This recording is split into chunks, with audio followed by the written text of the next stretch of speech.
Сәлем досым, менің YouTube арнама қош келдіңіз. Қолдай жүріңіз. Бүгінгі тақырып адамның балалық шағы болады, орта жас болады, және дамушы кезең болады, және кәрілік кезең болады. Осы кезеңдерден адам қалай сауатты өте алады? Сіз қай кезеңде қазір отырсыз, соны бағамдай аласыз. Маған жақында мынандай сұрақпен бір келіншек келді. Күйеуіммен біршама жыл өмір сүреміз, бірақ мен қазір өкінемін. Кезінде үйленген кезде маған ұнатып едім. Қазір біршама арамызда бала бар, туған туыс бар, қайын жұрт бар. Қазір енді кез келген қылығы, іс-әрекеті, сөйлеген сөзі тіпті менің неврозымды қоздырып, онымен өмір сүргім келмейді, бірақ балалар бар. Мен оны енді қазір тастап басқа өмір бастай аламын. Мауыма да күмәнданып отырмын деген сұрақпен маған бір жас келіншек келген болатын. Енді осыған тоқтала кетейік.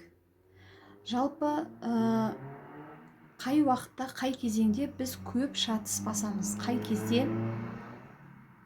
кезеңде біз көп қателік жасаймыз. Яғни біз 18 плюс, міне 0-18-ге дейін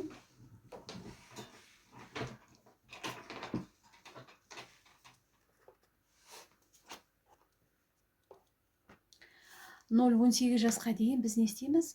Балалық шақтан өтеміз. Балалық шағымыз, Аллаға шүкір, әкеміз бар, жанымызда шешеміз бар. Біреулеріңіз әжеңіздің қолыңызда өтуіңіз мүмкін. Мүмкін біреулеріңіз жетімдер үйінде өтуі мүмкін. Маңызды емес. Бірақ балалық шағыңыз өтті. 18-ге толдыңыз. Осы 35 пен 18 аралығындағы жаста адам жастық буынмен алабұртып небір қателіктер жасайды. Ой елегінен көп нәрсені өткізе бермейді. Осы шақта келіспей, ақылдаспай шешімдер қабылдайды. Ой елегінен өткізбей үлкен ұлы істерді болашағымды кірлетеді ғой, болашағыма кір болады ғой деген іс-әрекеттерді ойлай бермейді. Яғни қазіргі уақытын ғана ойлайды, қазіргі ғана сәтті ойлайды. Ертеңгі күнін ойламай, бүгінгіні ғана ойлап, бүгінгіге шешім қабылдайды. Кезең осы кезең. Осы шақта жаңағы келіншек, мысалы, ол жігіттің байлығына қызығып келді. Ол жігіт, бұған дейінгі жігіттер сөз айтса, жаңағы ешқандай байлығына қарамастан, оның әдемілігіне қарамастан, мән берместен, осы жігіт бай, мен ертеңгі күнімді жаңағы бақытты ете аламын, әдемі болмай-ақ қойсын, ең басты байлығы болса болды, жағдайымды көтеріп аламын, оның байлығы керек. Біз жаңа неге трансформация жүргіздік, сол кезде байлығы не үшін керек дегенде, мен жолдастарымның, қыздарының алдына мақтану үшін, мен бай жерге шықтым деп мақтану үшін, туған туыстарыма мақтан тұту үшін, қызықтыру үшін, оларды сол үшін мен оның ешқандай мінезіне қарамастан, яғни оны зерттеместен, көзімді жұмдымдағы ол байлық негізі оның өзінің де байлығы емес, әке-шешесінің байлығы, соған қызықтым дағы шығып кеттім. Кейін әке-шешесі бөлек шығарғаннан кейін ол баланың қолынан ештеңе келмейтінін түсіндім. Ол баланың қолынан не шеге қағу келмейді, не есіктің алдын жинау келмейді. Қар үйіліп кетсе, квартирада отырсақ, не қар күреуді білмейді. Өзім шығып күреп келемін. Ауыр затты көтерісу келмейді. Такси жалдай сал деп айтатын күнге дейін жеттік. Қазіргі күнге дейін мен үйдегі барлық ауыр істі өзім жасаймын, болмаса адам жалдаймын дейді. Ол жұмыс жасайды, охранада жұмыс жасайды, барады, келеді. Ол охранада жатқан күні, охранада жұмыс істеген күннің өзінде ол жерде диваны бар, телевизоры бар, жатып бір суткасын өткізіп келеді. 2 күн демалады, сонымен мен жұмыс істеп келдім деп айғай-шу шығарады. Көмектес десең көмектеспейді деп қызымыз жылап отыр. Енді бұл жағдайда не істеуге болады? Бұл жағдайда бұл ситуациядан қалай шығуға болады? Әрине, шорт басып, сен өмірімді құрттың, өмірімді бұздың деп қыз баланың кетіп қалуға, жауапкершіліксіз тастап кетуге ешқандай құқы жоқ. өйткені бұл жауапкершіліктен қашу болып есептеледі. Кез келген адамға ажырасуға дейінгі сұрақ қойғанның өзінде ол Алла тағаладан берілген сұрақ. Не үшін бұл ситуация менің басымнан өтіп тұр? Неге бұл мен ажырасуға дейін сезім менде болып тұр? Мен бұл жерде қай тұсымнан дамуым керек? Екеулеп қай тұстан дамуымыз керек? Мына Алланың берген, аманат етіп берген балаларына әрі қарай нені бере аламыз деген сұрақтар мазалау керек. Бұл кезеңде, яғни ажырасып кеттім, болды, барғаннан кейін басқа өмір, жаңадан өмір бастаймын, ол жақта мен күшті, идеальный өмір сүремін деген ол қате. Енді қараңыздар, адамда өткен балалық шақ болады дедік, иә? Енді әркімнің өз балалық шағы бар. Балалық шақтың бәрі бірдей негативті болмайды. Позитивті шақтары өте көп, тек қана біздің қателігіміз негативті тұстарын ғана аламыз да, менің балалық шағым дұрыс өтпеді дейтін әдетіміз бар. Бұл адамның бейсаналы балалық шағына жауап беретін жауабы. Егер де шын мәнінде қарасаңыз, ешқандай ата-ана баласын жаман болсын деп ұрмайды да, ұрыспайды да, жаман болсын демейді тәрбиелегенде. Сондықтан да позитивті жағы балалық шақтың өте көп, тек қана оны өзіңіз ақырын, расымен де ойлана отырып көбейте аласыз. Сөйтіп 18 бен 35 жастың аралығында сіз ата-анаңыздың қалауымен, туған туысқандардың қалауымен өзіңіздің қалауыңызды тұншықтырып оқуға түскен болуыңыз мүмкін. Бұл кезде өте қауіпті. Бұл да сіздің алдыңыздан жаңағы неге шығады, сізді депрессияға ұшыратады. Неге? Сіз мысалы қазір жасап жүрген мамандығыңыз кезінде әке-шешеңіздің айтуымен, әжеңіздің, туған туысқандарыңыздың, бауырларыңыздың айтуымен қазір жасап жүрген мамандығыңыз, шын мәнінде сіз оны қаламайсыз. Әйтеуір ата-анаңыз айтқан, үкімет өлтірмейді, пенсияға шығасың, сол жұмысыңды істей бер дегенге 2 күн сенбі жексенбі күнге риза болып, ол күнді де демалыспен жақсы өткізбейсіз. Сөйтіп жуылған кір қайта кірлейді деген секілді, кірлеген ыдыс қайтадан кірлейді деген секілді, осылай күніңіз өтіп жатыр. Анда-санда бір шығатын табиғатыңыз бар, жылына бір рет шығатын балалармен демалысыңыз бар.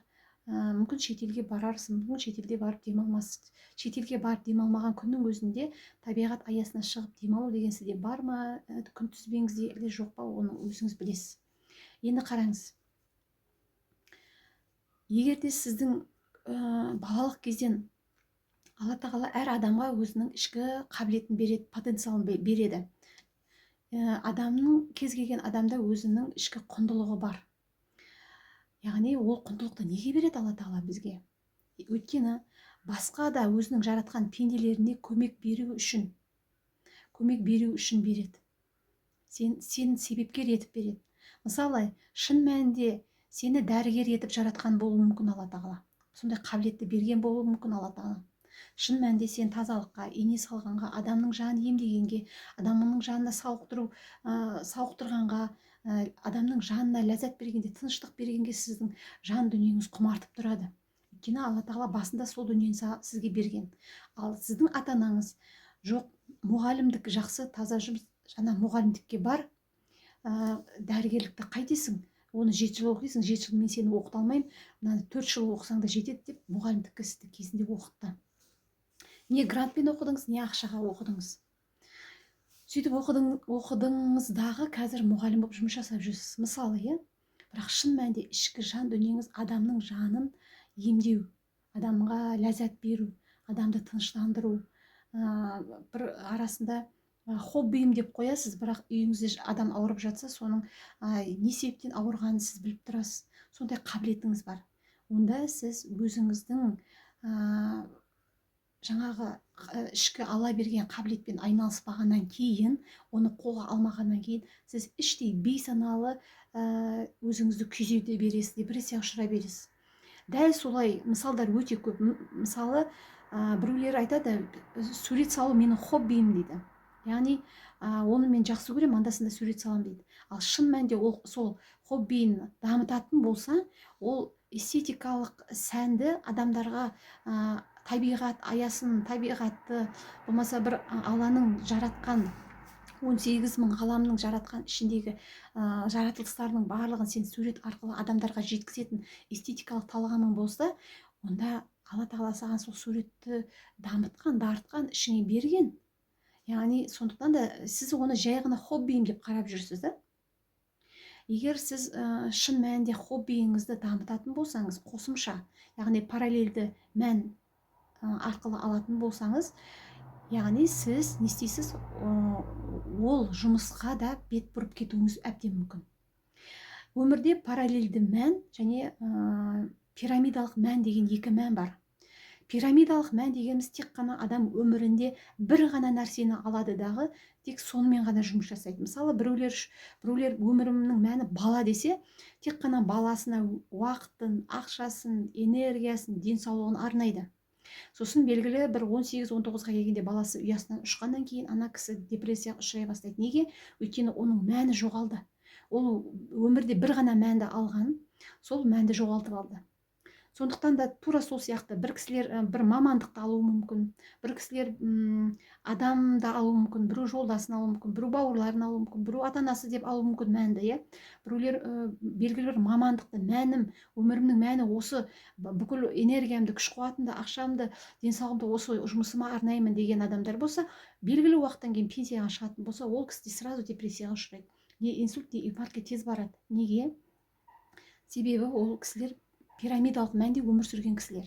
Ал параллельді мәнде өмір сүру дегеніміз, сен өз мамандығымен қосымша балаңа да уақыт бөлу, саяхатқа да уақыт бөлу, қарым-қатынасқа уақыт бөлу, дамыту, денсаулығыңды дамыту, ақшамен қарым-қатынасты дамыту деген сияқты қосымша сен параллельді бәрін алып жүруің керек.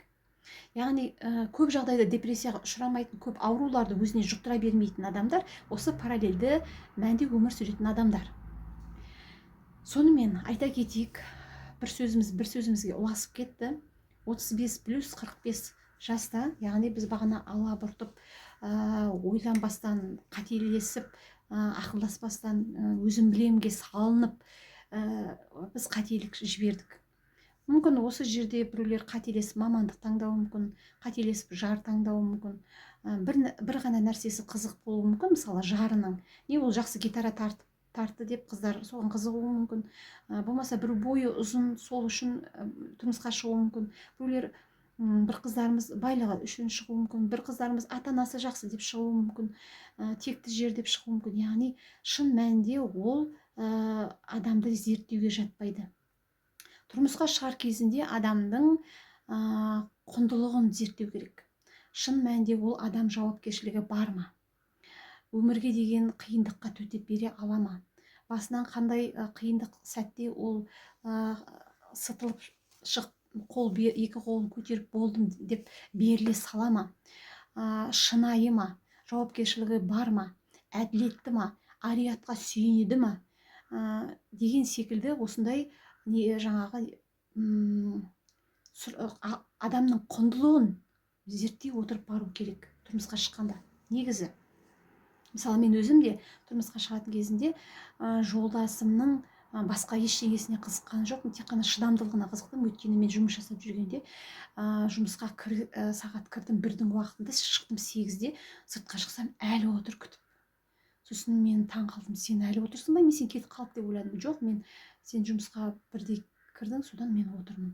Сондай шыдамдылығына мен бір рет қана байқадым, онша мән бермедім. 3 рет байқадым шыдамдылығын, өте төзімділігін байқадым дағы.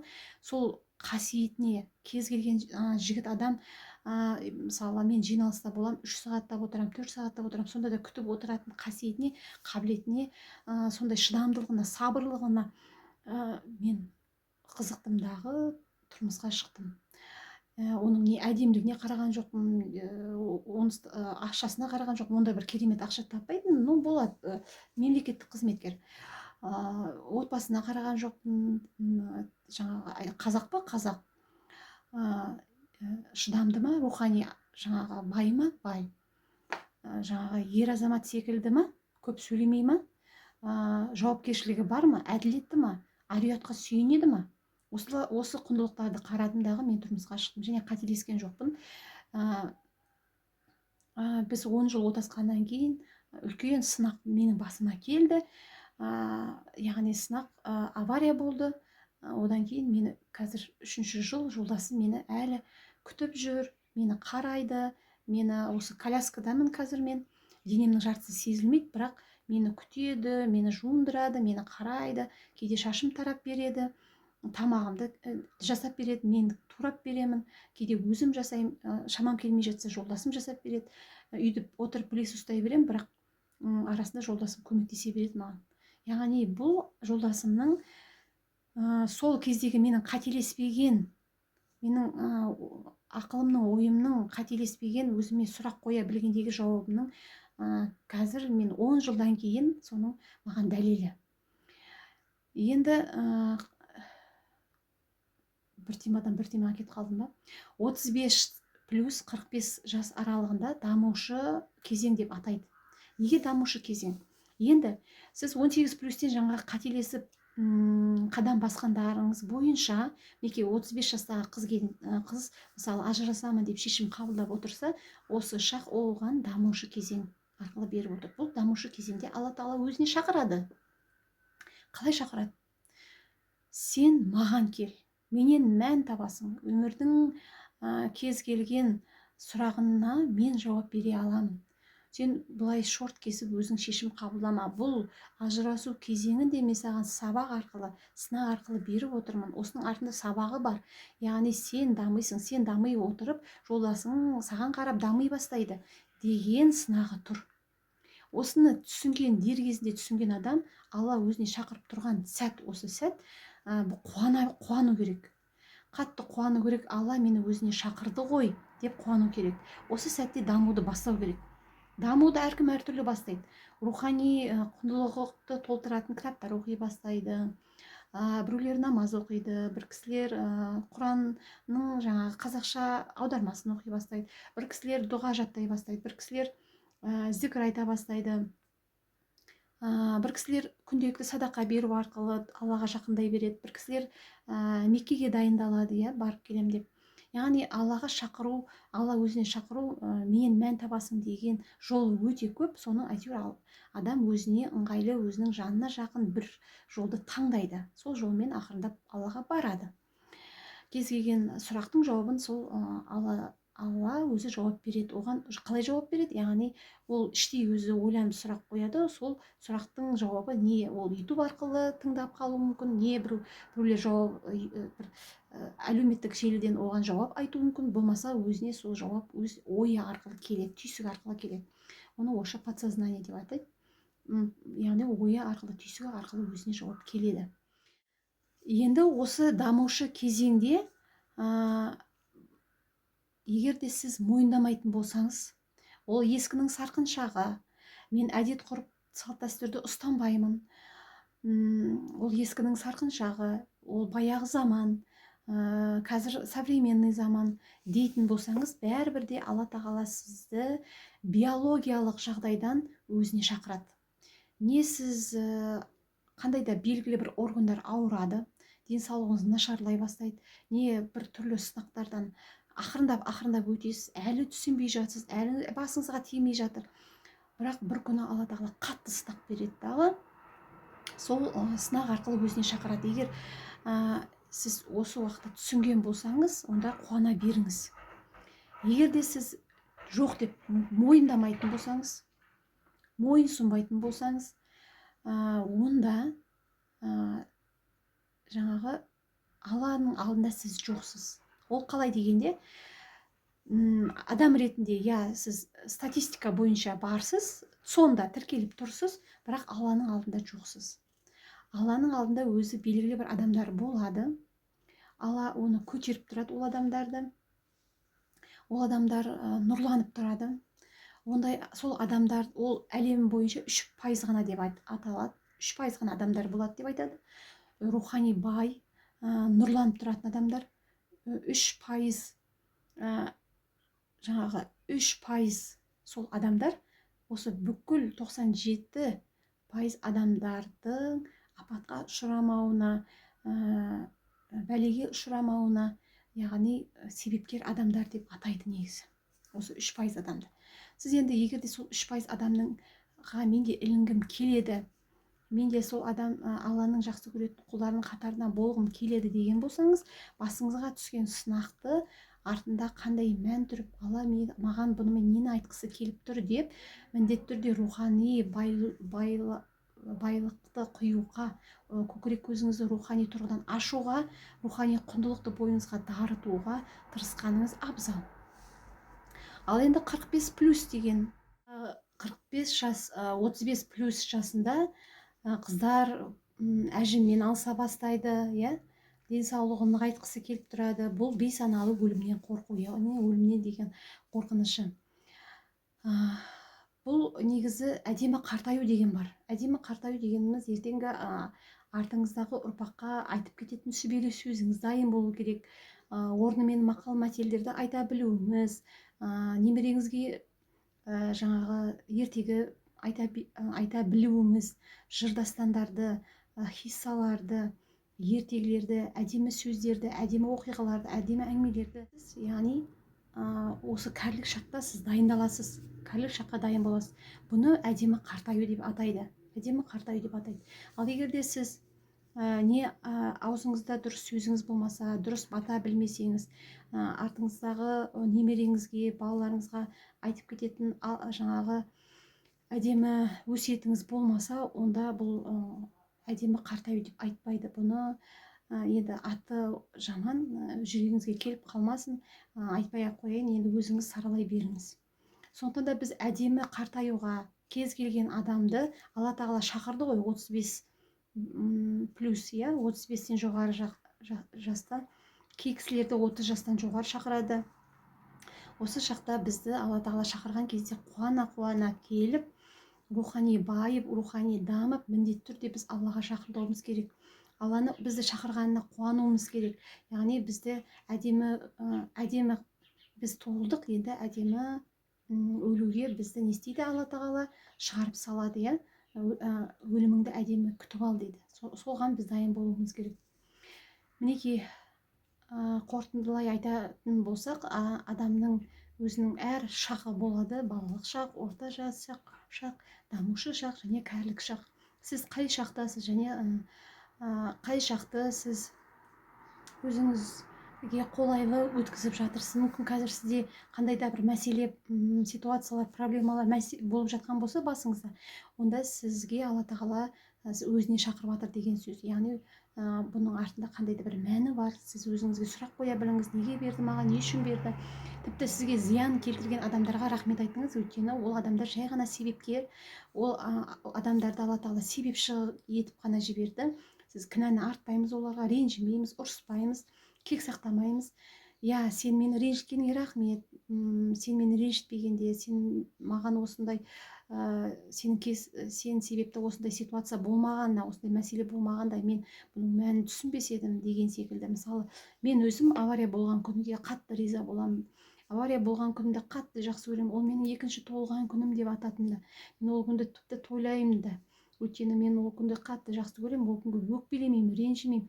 Неге? Ол сол күннен кейін мен не үшін берді, неге берді, бұның артында қандай сабағы бар деген сұрақтарды қоюмен айналысып келдім. 3 жыл болды. Жалпы менің оған дейінгі ұстаздық стажым 19 жыл.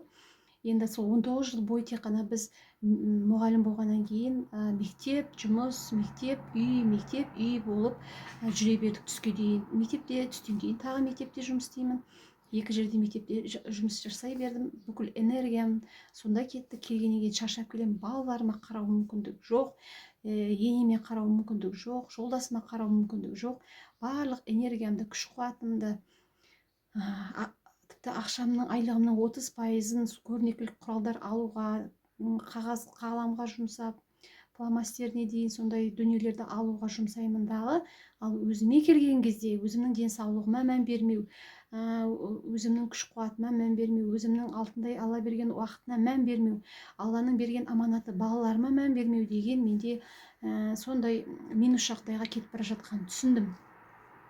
Соны маған Алла түсіндірді. Сен отыр, ойлан, балаларыңа қара, өзіңе қара. Ең бірінші денсаулығыңды құртып бара жатсың. Сен нерв жүйелеріңді, қан тамырларыңды қоюландырып жатырсың деген секілді маған өзіңе қара, витаминдер жеу, өзіңнен жаңа дәрумендерге аяма, балаларыңа мәнді мағыналы өмір бер, бұларды мен саған берген аманат, бұларды жақсы тәрбие алу керек деген секілді осындай сабақтары болды.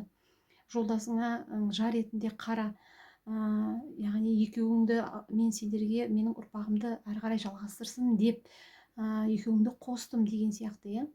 Менде ене бар екен. Сол кезден бастап мен соңғы осы 3 жылдықта оған дейінгі тұрмыс жағдайында мен түсіне берген жоқпын, ол норма деп қарадым.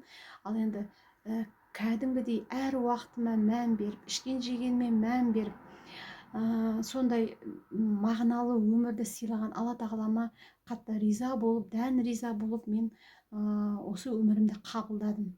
Әйтпесе тіпті мен авария болған күннің өзінде де мен неге менің басымнан бұл өтті деп жылаған емеспін. Және тек қана менің ең алғашқы оянғанда айтқан сөзім: я Алла, шүкір, рахмет, тірі екенмін ғой, балаларым аман ба дедім. Болды, басқа ешқандай сөз айтпадым. Сондықтан да кез келген басыңыздағы енді маған жеңіл болғаны сол дұрыс сұрақты қоя білгеннен жеңіл болды. Қазір мен өзімді жақсы жеңіл сезінемін, жазылуға қадам жасап жатырмын, жүруге қадам жасап жатырмын, жаттығуларым бар, алып жатқан витаминдерім бар. Жақында дәрігердің қарауында болдым, организм өте тамаша деді, ешқандай тромба жоқ, ешқандай нерв жүйелері қысылмаған, әдемі, кәдімгі сау қалыпты, өзіңе жасыңа сай сау қалыпты жақсы дене деп айтты. Сол қуантты мені. Яғни мен өзіме содан кейін барып қарай бастағанымның дәлелі осы болып тұр ғой. Сондықтан да сіздерге айтқым келетіні, кез келген ситуация бастарыңызда болатын болса, оның артында сабағы бар.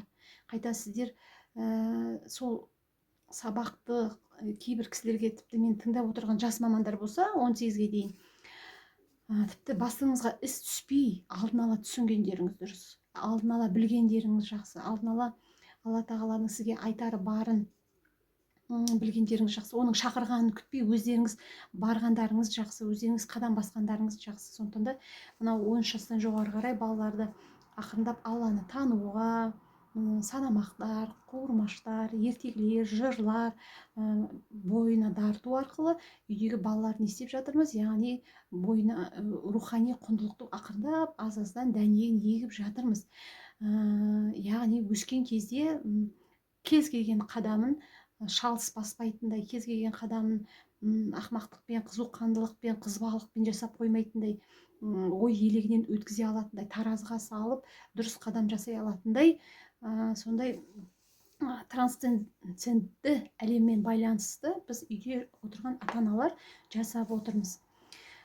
Енді бүгінгі менің сіздерге айтқан осы сабағымнан бірі болмаса да, бір пайызы болса да үлгі болсын деген ниеттемін. Алла тағала осы сіздер тыңдаған әр құлаққа Алла тағала жаңағы құлақтарыңыздың құрыштарын қандырған Алла тағала сіздерге жақсы әңгімелерді естуге, даналықты естуге, Алла тағала жазсын, сол күндерге жеткізейік. Мен де сіздерге бұдан кейін де жақсы әңгімелерді айтуға, көп әңгімелердің негізгі мәнін ашып беруге, өзімнің ұстаздық қабілетімді, ұстаздық білімімді, ұстаздық тәжірибемен бөлісе отырамын деген ниетім бар. Мені тыңдағандарыңызға көп рахмет. Сау саламатта болыңыздар.